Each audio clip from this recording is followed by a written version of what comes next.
It's so beautiful. I wonder what's inside. That feeling never goes away.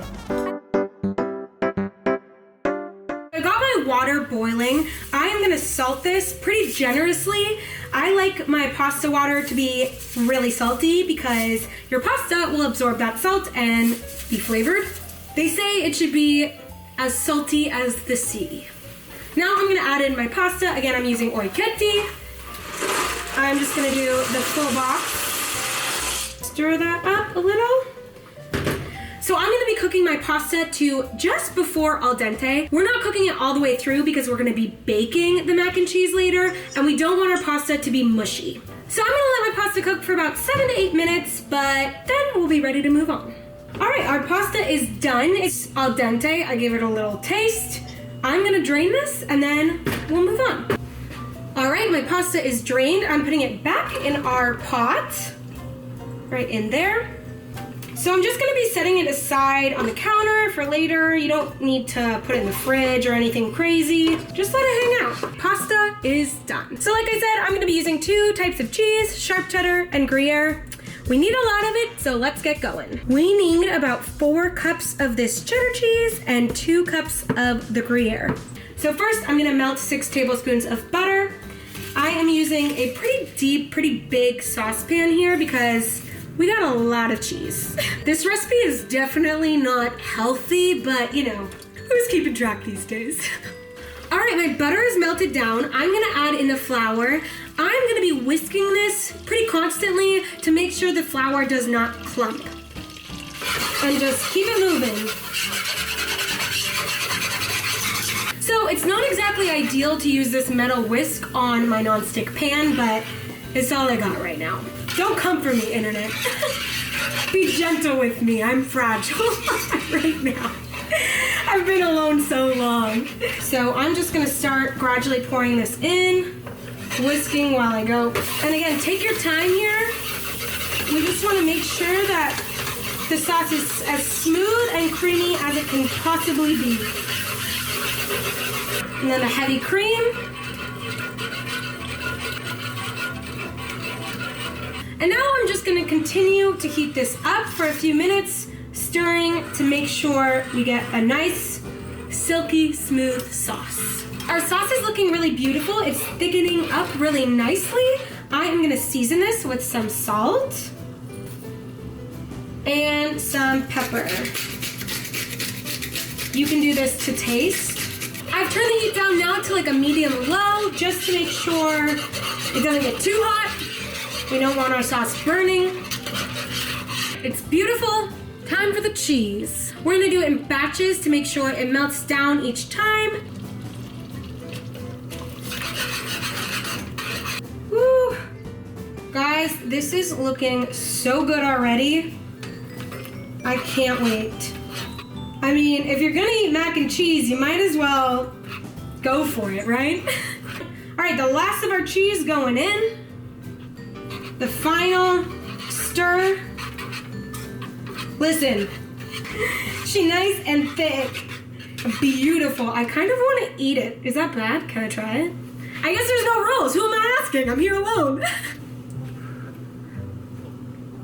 Oh my God. Come on. I can eat that straight out of the bowl. All right, it is time to add our pasta. I'm just gonna dump that right in there into our cheesy deliciousness. Oh, now we just want to coat all of our pasta in our delicious cheese sauce. Woo! Listen to that, it's like ASMR. All right, our mac and cheese is looking beautiful. Honestly, you could stop and eat this right now, but I've got some extra time on my hands, so we're gonna make our topping. This is great for adding a little extra crunch, a little extra texture. Typically, I'd use regular panko, but I only have whole wheat panko right now. Totally fine, and I get like that little extra health kick. So I have 2 cups of panko. I'm gonna add 6 tablespoons of melted butter and a cup of shredded Parmesan cheese. Mix that up. All right, topping is done. That was super easy. So I'm just gonna pour this right into a greased baking dish. You need a pretty big dish for this If you don't have a big enough dish, you could also just separate it into two, do two smaller ones. And now for the final element, our topping. Just get it all over the top. Oh, this looks so good. Can't wait to try it. All right, so my oven is preheated to 350 degrees. I'm gonna bake this for about 30 minutes and then we can dig in. All right, let's take a look. Oh man. Look at that. Ooh. Wow. This is gonna last me like a year. Now, if you haven't, you can garnish this with some fresh chopped parsley, some green onions, something green. I don't have that, so I'm not gonna do it.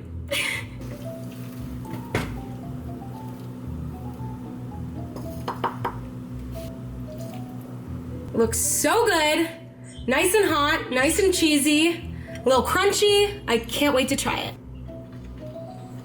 Oh my God. I'm gonna need a minute alone. Good thing I'm alone in my apartment. There's definitely ain't no box mac and cheese, let me tell ya.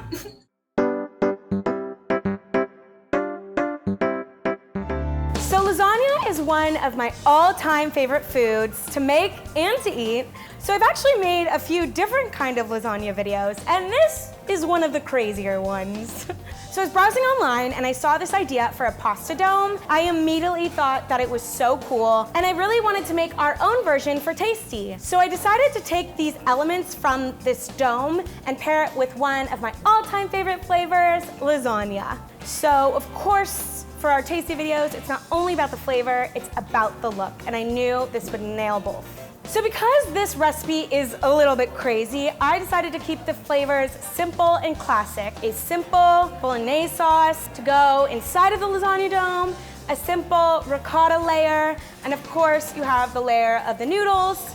But really, the show-stopping element is the fact that it's a dome. Like, it's so cool, I just can't get over it. So to get that amazing visual, I had to first layer the noodles at the bottom of the bowl. Most people don't think of a metal bowl as a baking vessel, but actually you can bake metal bowls and they can give you some pretty cool shapes. I knew this would be a perfect Tasty video because of how visual it is. The layering of the pasta noodles and the pattern it makes at the end is so darn cool. So the ricotta layer is a great way to bring that creaminess and cheesiness to the lasagna, while the sauce will bring that richness and freshness from the tomatoes. So because I like meat, I decided to add beef, but feel free to leave it out if you're a vegetarian. It'll work just the same. So of course, because I need the noodles to be pliable in order to layer them, I had to pre-boil them. I cooked them to like just before they reached al dente, which means there's still a little bit of bite in the center. So that way, when I do the final baking of the lasagna, the noodles won't be soggy and overcooked. So one thing that I really wanted to do for this recipe was create a sauce. So because this was a dome, I really wanted to make a sauce that went with this lasagna because I knew for the shot, it would be awesome to see a sauce pouring over the dome itself. Now, in thinking of what sauce to do, classically, bechamel goes really well with lasagna, so it was a natural choice for this recipe. It's also super easy to make and very delicious. I remember people went crazy for this lasagna dome. Not only did it look so cool and people were just wondering what was inside, but it tasted great because who doesn't like lasagna? So cutting this was a little bit stressful. I was really hoping to get a piece that showcased the layers that I worked so hard for. I didn't even actually test this recipe, but it came out right the very first time. So if I can do it, you can do it. And the dome, I mean, you're never gonna wanna make lasagna any other way.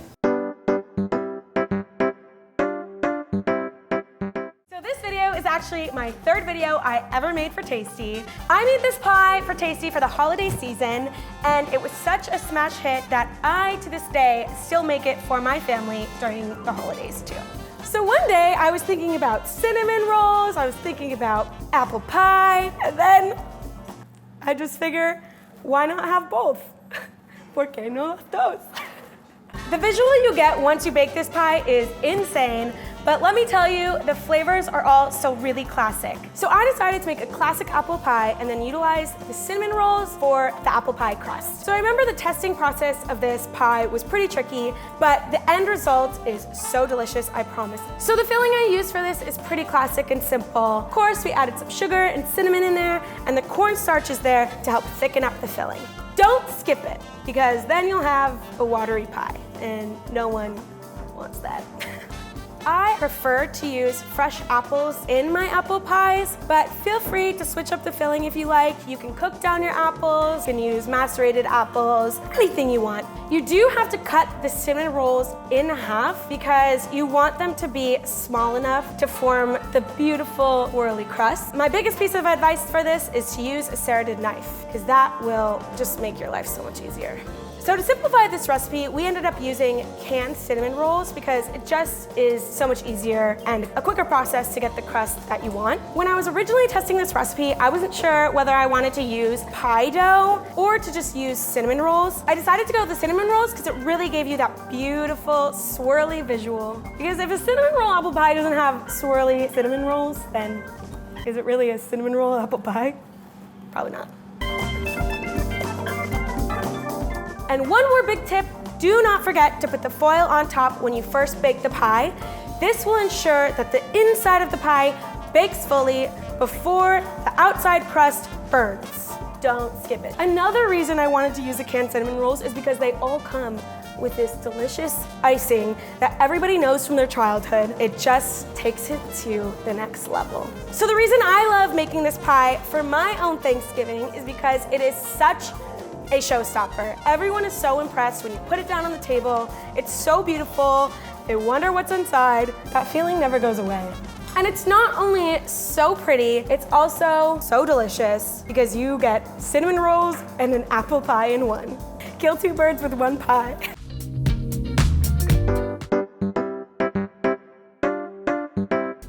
So I know these aren't your typical taquitos, but trust me, they're so delicious. You really can't go wrong with crispy cheese.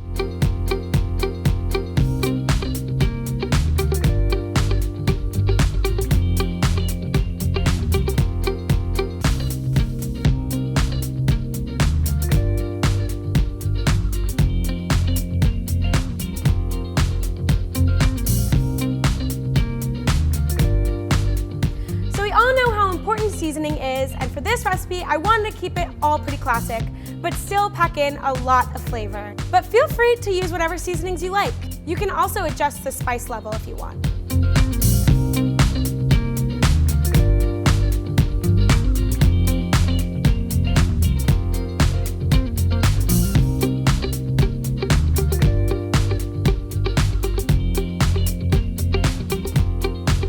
I decided to show a chicken and a beef version just to show that you can have variety with these. I mean, you could even take out the filling altogether. The crispy cheese was good enough on its own.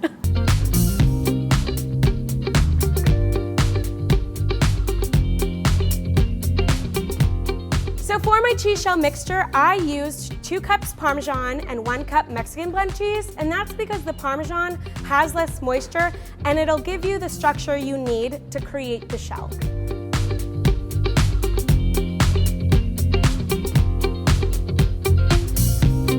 When you take the cheese shell off of the heat, you're gonna wanna roll them pretty quickly. The melted cheese on the inside is gonna help create that seal. And also, if the cheese hardens, it'll crack when you roll it.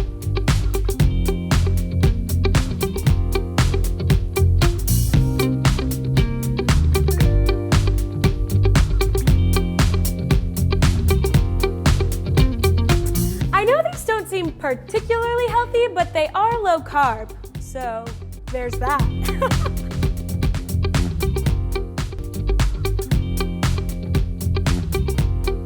So for garnish, I added some fresh lime juice, some sour cream, and some chopped cilantro because I felt it really brought the dish together, but feel free to play around with your favorite toppings. So you're gonna start with making the meatballs. I did a classic ground beef, no fuss meatball, but if you want to get a little fancier here, feel free to switch it up. So in making these meatballs, because you need to stuff this into the bread, you want to make them a little bit smaller than maybe you would usually make a meatball. Some people wonder like how you're supposed to get like an even cook. I'm using a cast iron pan to get a good sear, which makes it a little tricky, but one tip is to shake your pan and kind of roll them around so that the meatballs roll while they're cooking and get an even sear. But again, this heavy pan, it's not great for rolling, so I just use tongs and kind of flip them around. So once your meatballs are cooked, we're gonna move on to the bread, the second best part. For this bread, I'm using a baguette. So I cut the entire baguette into quarters. So I had 4 pieces of bread. That'll just make it easier for you to be able to stuff each piece evenly. Then you hole out the middle of the bread. Before you even say, why are you wasting the middle of the bread? You don't waste it, you eat it. You eat the middle of the bread because it's arguably the best part. So once the bread is hollowed out, you're going to prepare the stuffing. So I did 2 pieces of mozzarella and then 2 of those little meatballs right on there. And then you're gonna wrap that up in like a little cheese blanket. So once your meatballs are all wrapped up, you're gonna stuff that right into the bread cavity. It may be a little tricky to get in there, but just stuff it on it. So then you're gonna transfer all of those pieces of stuffed bread onto a baking sheet.